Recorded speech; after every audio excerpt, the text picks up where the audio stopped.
Aboutou national d'influenceur, activiste, à chanteur, artiste, chanteur, avec une voix qui surprend. Quand même. Ouais, exactement, ouais.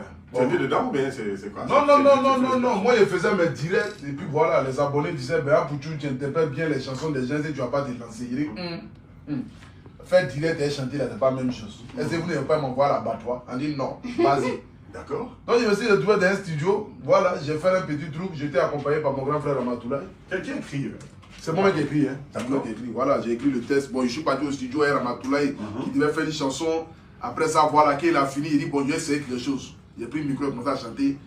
On a fait ça et puis voilà, la vie est sortie et puis c'est génial. ça a déclenché une carrière musicale. Vraiment, on est là. Non mais déjà une carrière musicale est déclenchée, c'est fort ça, non? Ben oui, mais comment c'est fort? Pour déclencher une carrière musicale là, il faut faire 25 ans de carrière ou bien. Un son, deux sons, t'es déjà lancé. Mon premier son a déjà plus d'1 million de show vues. Voilà, j'ai le deuxième qui vient de sortir. Il y a même pas, il y a 10 jours, on a 300 000 vues en audio. Ils n'ont pas encore le. Voilà, Zamou, ouais. Ok. D'accord. Tu vas nous expliquer pourquoi tu as chanté Zamou. La vie, elle t'a marqué. Pourquoi? Première chanson sortie, c'est la vie. La vie, c'est mon histoire. La vie, c'est. Voilà, à travers les réseaux sociaux, les gens se demandaient, mais lui, c'est qui? Il vient tout. Les insultes, les rabaissements, chercher à me. Comment on appelle ça là, le français, à me déçoir, comme quelque chose comme ça. À me. Voilà. Ah, donc, tu fais ça sur tes directs, tu ne vas pas exprès. Moi, bien, c'est naturel, ici, c'est zézé, tout le monde le sait. On fait quoi ici? On fait chose. D'accord. C'est le côté zézé qui est là. D'accord. Voilà, c'est naturel. Donc, la vie, c'est mon histoire. C'est toute ton histoire. C'est les toi qui étais 3 ans derrière, illustre inconnu, ou connu peut-être par sa mère, ok, par la célébrité de sa mère, tu deviens. son loup, hein. D'accord. Parler doucement. Non, j'ai dit. Toi, avant, on ne te connaissait pas. Voilà. Avant, tu étais inconnu. Exactement. C'est à cause de ta maman, on te voyait de temps en temps dans des photos, sur Internet, à la télé et tout ça. Ouais. Un coup, tu vas en France. Ouais. On ne sait pas comment tu es parti. Tu vas arriver là-bas. Ouais. Ok? Et puis, c'est là-bas que tu commences à percer. Ok? Quand tu partais, tu allais faire quoi? Bon, quand je partais pour être vigile. Moi, franchement, ici, pas aller nous à l'école. D'accord. Il a dit à maman. À quel niveau d'études? Mon vieux, il faut laisser ça. Niveau même étonné, même. On Voilà. Donc, du coup, j'ai dit à maman, je vais partir en France. Elle dit, tu es parti en France, qu'est-ce que tu vas faire? Tu n'as pas de niveau, tu n'as pas de diplôme. Je dis la vieille. Je sais que c'est là-bas ma vie va marcher. Je suis grand, j'ai fait 1m90, 124 kilos. Au moins, là, si elle m'a donné un petit mouvement de vigile là-bas, des gardes de corps, des gardiens, au moins, il y avait défendre ça, nourrir ma famille, donner un avenir meilleur à mes enfants. Elle dit, bon, ok, je vais t'envoyer en France. Donc, je partais en France pour ça. Et puis, je me suis retrouvé un matin en train d'allumer mon téléphone, en train de transférer. Il avait m'appelé, il dit, tu fais quoi là? Il dit, j'ai un métier. Il dit, quand t'as pas où ça va travailler, je suis envoyé. Je suis venu pour ça, mais bon, on s'est retrouvé dans autre chose. Par la grâce de Dieu, on a persévéré et puis voilà. Mais quand t'es arrivé là-bas en France, comment ça s'est passé les débuts? Est-ce que t'as vraiment été vigile ou bien... Bon oui, non, les débuts, voilà, j'ai travaillé quand même pour ne pas faire des publicités. Rapproche-toi du micro, on t'entend pas bien. Voilà, j'ai travaillé quand même voilà, dans des structures. Voilà, dans des supermarchés. Bon, tu sais, quand tu arrives, tu n'as pas les papiers, donc tu es obligé de prendre un papier de quelqu'un pour te débrouiller un peu. Voilà, donc c'est dans ça que j'ai commencé à travailler. Après ça, je me suis retrouvé à soulever les carreaux. Mais quand tu avais ta calée, comment tu avais partir? Pour pas avoir de papier et tout ça? Non, mais j'ai eu visa ici en France. J'ai eu, voilà, je suis rentré en ambassade, j'ai tenu visa, on est rentré à 24. Et j'ai été la seule personne qui a été retenue. D'accord. Et puis je suis parti en France. Voilà, arrivé là-bas, bon, le début c'était difficile, mais par la grâce de Dieu, les prières des mamans, et puis voilà. C'était un court séjour et après tu as calé en fait. Après, papier fini, il n'y a plus rien. On est dans l'allée, il faut se chercher. On ne peut pas revenir au pays. On est dedans. Donc ça a été la galère pendant 3 années. Non, bon. Non, pas pendant 3 années, ça a été pendant 1 an parce que tu as commencé à faire les vidéos exactement à J'ai commencé à faire les vidéos le jour du 17 d'hier à la fin, le lendemain. D'accord. Voilà. Et ça faisait combien de temps que tu étais. Ça faisait déjà 1 an, hein. Je ne sais pas si on peut dire, ouais, 1 an. D'accord. Ça faisait 1 an. Okay. Le lendemain, quand la femme est décédée, et la polémique, non, il ne va pas aller au paradis, il ne s'est pas converti. Moi, j'ai vu ça en mettant, mon âme a commencé à péter les plombs. J'ai allumé mon téléphone. J'ai fait une vidéo que j'ai balancée sur ma page. Je n'avais même pas de chauffage. J'avais juste que mon compte Facebook. Puis la vidéo a fait près de 400 000 vues. Il dit, et ça, là, on va essayer encore une deuxième vidéo. Deuxième vidéo, c'est là le pasteur est sorti, puis il va décider à la fin. Il dit, voilà. Toi, tu vas nous décider à la fin. De toute façon, il est soulevé ce jour-là. Ma mère m'a appelé. Tu ne vas pas laisser les hommes de Dieu là. Il dit, non. Allez, déjà lancé. Allons-y. C'est comme ça, voilà. D'accord. On se fait une petite pause, hein. On revient juste derrière. Ouais. Ok. Tu es avec nous jusqu'à 22h. Hein? Oui, mon frère. Ah ouais. On a tellement de choses à te demander, à savoir. Et on va profiter de ton énergie et tout ça. Chaba a beaucoup de questions. Gérard aussi et moi-même, Eric Sandry. Bien sûr. Ok, on va passer un excellent moment de radio ensemble, forcément. Yeah. À la descente sur Vibe Radio, mettez-vous en mode détente dans Happy Vibe avec Robert Lévy. Vos plus belles histoires en larmes, pleurez de joie en douleur, à travers mes histoires. Sur Vibe, reposez votre esprit avec des histoires de vie incroyables. Happy Vibe, tous les soirs du lundi au jeudi, de 18h à 20h. Bientôt, on monte le son. On dit quoi la nation? Vous allez bien? Merci pour le cœur, merci pour le partage. 3000 personnes pour le cœur, vous montez le mercure. Vibe Night Show, Vibe Night Show. La nuit, on est encore plus fou sur Vibe Radio. Vibe Radio, c'est de la bonne humeur. Bientôt, on monte le son, vous devez le savoir. Vibe Radio. Ça, c'est très important. Voilà. Tendez l'oreille. Bien, Bientôt, bah. on monte le son. Grave.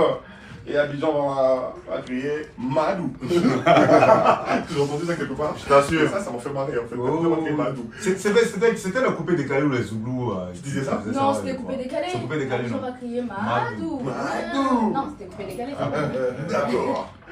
Très bien. Aboutou National, Oui. qui était parti pour être vigile et qui aujourd'hui a des gardes. Oh, D'accord. vous savez, moi-même ce métier-là, je l'ai fait ici. Hein. Peut-être beaucoup ne le savent Oh, pas. regarde comment il fait là. Ah oui. Je le regarde comment il fait. Moi-même, et puis il y a quelque chose que les gens ne savent pas. Je travaille pour pendant 5 ans. Je laisse la sécurité ici à Abidjan. D'accord. Ok, voilà. Donc c'est-à-dire c'est un métier qui m'a beaucoup inspiré. Parce que moi, à la base, je voulais être même cadre de corps, c'est-à-dire être à côté des présidents, des trucs comme ça, tu vois. J'ai toujours regardé des films comme cela. Donc je me disais que j'ai arrivé forcément en France, suivre une bonne formation. Et puis voilà. Mais bon, par la grâce de Dieu, je salue déjà ce corps de métier là. Tous les vigiles, tous les gars de sécurité qui font un vrai boulot. Voilà. Et puis voilà, moi, vous voyez ici, il y a mes 2 éléments à côté. Les gars, ils sont en titre. ça Alors, va, si ils vous sont avez sous- posé une question bizarre, enfin, où mais étant négatif. Les 2 éléments sont.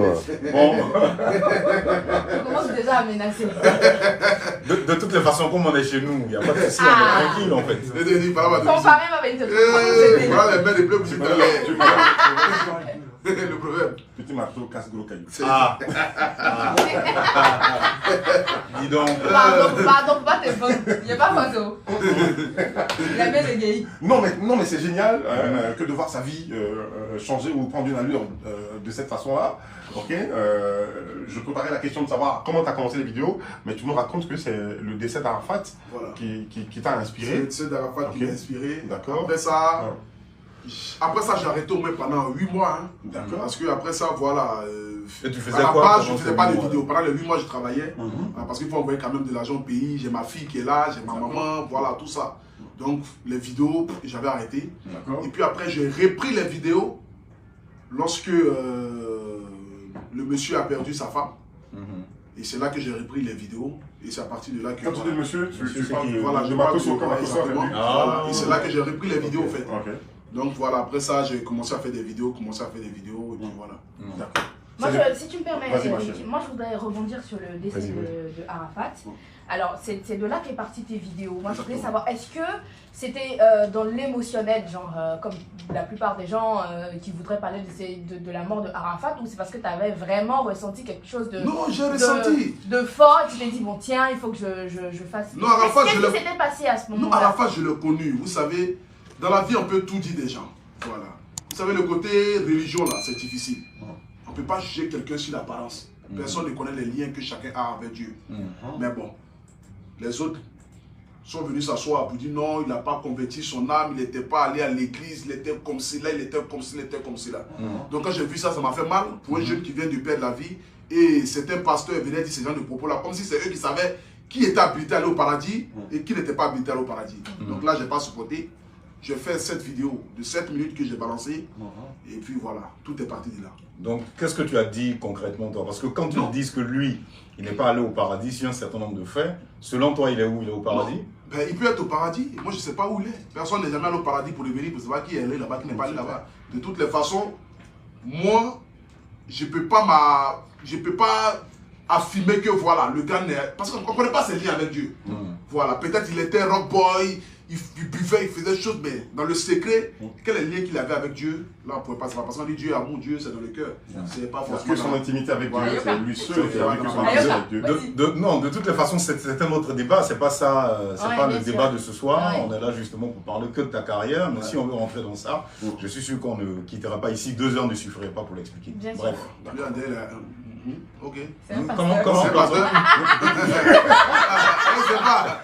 Avant, après, les gens vous pleurent un peu là. C'est ça qu'il n'est pas le moment des choses là. Vous dites que Jésus n'existe pas là. Ah non. Allez, pas du vas-y, tout. non. Non. Dieu merci. Ça c'est une aberration, je dirais jamais ça. Non, lui, c'est un pasteur. Ah, lui, c'est un pasteur? Oui. Je vais même de Gédéon là. Et justement, il s'appelle GG. Ah, ça, c'est un disciple Attention. de tu vois. Non, pas du tout, pas du tout. On n'a rien à voir. Rien à voir. Absolument rien à C'est voir. même évangile là où prêchez. Non. Ah, toi, il y a toi à voir aussi. Bon, Voilà, c'est ça, non. non. Tu as Bon, fait un bref. foutu, maintenant tu as été interviewé. Bref. C'est toi qu'on interviewe ce soir. Super. Après tout, ce retour, avec cet accueil à l'aéroport, ça a été mis en scène, ça a été préparé, tu as cherché les gens que tu as mis dans un cas. Non, Dans je deux ne cas, pas chercher. c'est Ce sont mes ça. amis qui sont venus. D'accord. Mes fans, ceux qui m'aiment. Voilà. Parce que moi, je marche avec mes amis, je marche avec ma famille. D'accord. Ce que vous voyez là, lui, c'est mon ami d'enfance. Voilà. Celui qui tient le téléphone. Voilà, Son son téléphone, en fait, pour faire le dialogue. voilà, D'accord. Belém. Tous mes amis, parce que j'ai vécu dans les différents quartiers, les quartiers les plus vraiment précaires, Yopougon, j'ai vécu à Bobo, j'ai vécu à Koumassi, j'ai vécu à Paillé. Voilà. Donc, mon retour à Abidjan, mes amis ont décidé que tu ne pouvais pas venir comme cela. Ok. Il faudrait que nous puissions venir te rendre grand. Et parmi ces amis-là, ce sont des travailleurs. Lui, c'est un footballeur. Mais il a laissé ça D'accord. pour dire je viens accueillir mon frère. Ok. Et ils ont tout mis en place. La population des Paillés, les mamans de Gesco, les fans de Kérosène, les fans de Yopougon, ils sont quittés dans toutes les différentes communes. On a mis au moins à la disposition des personnes, plus d'une dizaine de cas, pour leur permettre de pouvoir venir tranquillement et puis repartir tranquillement. D'accord. Donc ce jour-là, plus de 2000 personnes étaient là. Si, on a C'était encore hallucinant. Le monde qui était là, franchement, c'est jamais Il manquait plus que, la salle présidentielle, celle que tu devais traverser, il manquait plus que ça en fait. Nous, on a assis par terre, attends. D'accord. Mais écoutez, ça a été génial. Hein. Vous avez tous vu l'arrivée de Apoutou et tout ça. Donc, quand tu es arrivé, après 3 années, quel est le sentiment déjà? Le sentiment, déjà, le pays a changé. Voilà, le pays a changé. Il y a beaucoup d'endroits que je ne connais même plus. Même quand je circulais, eux, ils ne savaient plus où on est. Tellement, tu passes ici, lumière dans le goudron, ils disent, c'est comme ça que le pays est devenu. Franchement, voilà, je suis content de retrouver la terre de mes ancêtres. Parce que la Côte d'Ivoire, c'est mon pays. J'ai de l'amour pour cette patrie-là. Et je me bats à travers les réseaux sociaux dans le but de pouvoir apporter un plus à la société ivoirienne. Et surtout à la jeunesse de D'accord. Côte d'Ivoire. Ça m'intéresse. Ça Et m'intéresse. moi aussi, et moi Ce que aussi. tu viens de dire à peine là, ça m'intéresse fortement. Et Je vous passe le relais. pour rebondir sur la question, aujourd'hui, réellement, quelle est ta pierre à l'édifice par rapport à qu'est-ce que tu apportes réellement à la jeunesse? Voilà, qu'est-ce que tu apportes réellement à la jeunesse? J'apporte beaucoup de choses à la jeunesse dans le sens que je dis à la jeunesse de croire en ce qu'ils font. Voilà, parce qu'aujourd'hui, la jeunesse ivoirienne s'adonne à certaines choses. Voilà, beaucoup sont pressés de réussir. Beaucoup se disent que voilà, il faut sauter les étapes. Mais non, la vie, c'est pas comme ça. La vie, c'est le travail. La vie, c'est la persévérance. Moi, aujourd'hui, pour que je sois Apoutou national, je ne suis pas venu étant Apoutou national. J'ai bataillé. Ça n'a pas été facile. Les gens ont vu mon histoire. Ils ont vu comment ça s'est passé. Il y a des moments même où je voulais abandonner. Mais je dis, si je laisse tomber, c'est que j'aurais fait au moins 1 an ou 2 ans de transpiration, de sueur inutilement. Donc je dis à cette jeunesse de croire, de donner le meilleur de soi, de ne pas s'adonner à la drogue, ni au banditisme, ni au vol, mais de se dire qu'on peut être menuisier, et puis un matin, se trouver même à être, à être propriétaire du meuble, voyager partout dans le monde entier. On peut quitter des zéros pour devenir quelqu'un. Moi-même qui suis quitté des zéros, pour devenir aujourd'hui là où je suis. Je n'ai pas beaucoup de moyens, mais le peu que j'en ai aujourd'hui, je pense que c'est la grâce de Dieu. Et j'ai dit à cette jeunesse de travailler. Et puis je prends aussi les faits des sociétés où je débat. Par exemple, les cartes des hôpitaux, nos moments au marché. Quand je suis arrivé en Côte d'Ivoire, j'ai dit à mes amis, on ne peut pas rester loin pour parler de la Côte d'Ivoire, de ce qui vivent nos mamans. Je suis allé sur le terrain, j'ai croisé nos mamans, j'ai discuté avec elles. J'ai demandé qu'est-ce qui se passe. J'ai apporté un peu de joie pour leur dire que aujourd'hui, l'augmentation